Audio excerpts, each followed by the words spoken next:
மக்களே, இது சிக்மங்களூருடைய part 2 video தான். ரொம்ப சீக்கிரம் போட்டேன்னு எனக்கும் தெரியுது. பட் ரொம்ப ஹெக்டிக்கான ஒர்க் இருந்ததால் எடிட் பண்ணி வாய்ஸ் ஓவர் கொடுத்து போட்ட டைம் ஆகிடுச்சு. ரூமில் ரெஃப்ரெஷ் ஆகிட்டு சைட் சீயிங் போயிட்டோம். ஆனால் அதுக்கு முன்னாடி செம்ம பசி. அதனால் கொஞ்சமாக அப்படியே கார்லேயே சைட் சீயிங் பார்த்துட்டு சாப்பிட போயிட்டோம். ஸோ நான் பக்கத்தில் ஃபேமஸாக எது இருக்குது பார்த்தா கிராண்ட் மகாராஜ் தான் போட்டிருந்தாங்க. நல்ல ஒரு வின்டேஜ் வைப்பில் இருந்தது இந்த ரெஸ்டாரண்ட். கிணறு, பழைய காலத்து வண்டி எல்லாம் இருந்தது. அங்கே போய் ஒரு பிடிச்சிட்டு காஃபி மியூசியம் அப்படின்னு போயிட்டோம். உங்களுக்கு ரொம்ப டைட் ஸ்கெடியூலில் போகிறீங்கன்னா இந்த காஃபி மியூசியத்தை அவாய்ட் பண்ணுறது better.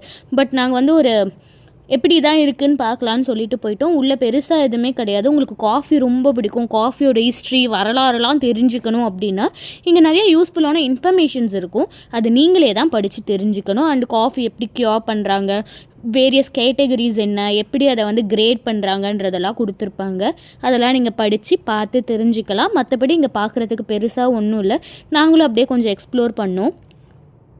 Various kinds of copies, அது வேறு டிஸ்ட்ரிக்டில் வேறு ஸ்டேட்ஸில் எப்படி காஃபி கிடைக்கும், எது சிக்ரி ஜாஸ்தி, எப்படி மிக்ஸ் பண்ணுவாங்க, அதுக்கான மிஷின்ஸ் என்ன, ப்ளஸ் ஃபஸ்ட்லேருந்து இப்போ வரைக்கும் என்னெல்லாம் various machines for coffee making இருக்குது, வீட்டில் யூஸ் பண்ணுறது, ஃபேக்ட்ரியில் யூஸ் பண்ணுறதுன்னு எல்லாமே வச்சுருந்தாங்க. எல்லாமே பார்க்குறதுக்கு சூப்பராக இருந்தது. அந்த ரோஸ்டிங், கிரைண்டிங் அதெல்லாம் இருந்தது. அப்புறம் ஏன் இது போர் அப்படி சொல்கிறேன் அப்படின்னு பார்த்தீங்கன்னா, நாங்கள் கொஞ்சம் எக்ஸ்பெக்ட் பண்ணி போனோம். இந்த காஃபி சாம்பிள்ஸ் இருக்கும், இல்லை நம்ம கண்ணு முன்னாடி காஃபி பண்ணி காட்டுவாங்க, அந்த மாதிரிலாம் எதுவுமே கிடையாது. எல்லாமே படித்து தெரிஞ்சுக்கணும். அப்புறம் அங்கே பார்க் இருந்தது. அதில் நான், சாமு, கிறிஷ் எல்லோரும் ஜாலியாக விளையாடிட்டு அடுத்து போயிட்டோம். அடுத்து ஒரு பார்க் மாதிரி இருக்கும் அப்படின்னு சொன்னாங்க. கடைசியில் பார்த்தா அது ஒரு லேக்கு. அண்ட் சூப்பராக இருந்தது அந்த லேக் பார்க்கவே. போட்டிங்லாம் கிடையாது. நீங்கள் நல்லா அந்த லேக்கோட எண்ட் வரைக்கும் ஒரு வாக் போனீங்கனாலே அவ்வளோ ரெஃப்ரெஷிங்காக இருக்கும்.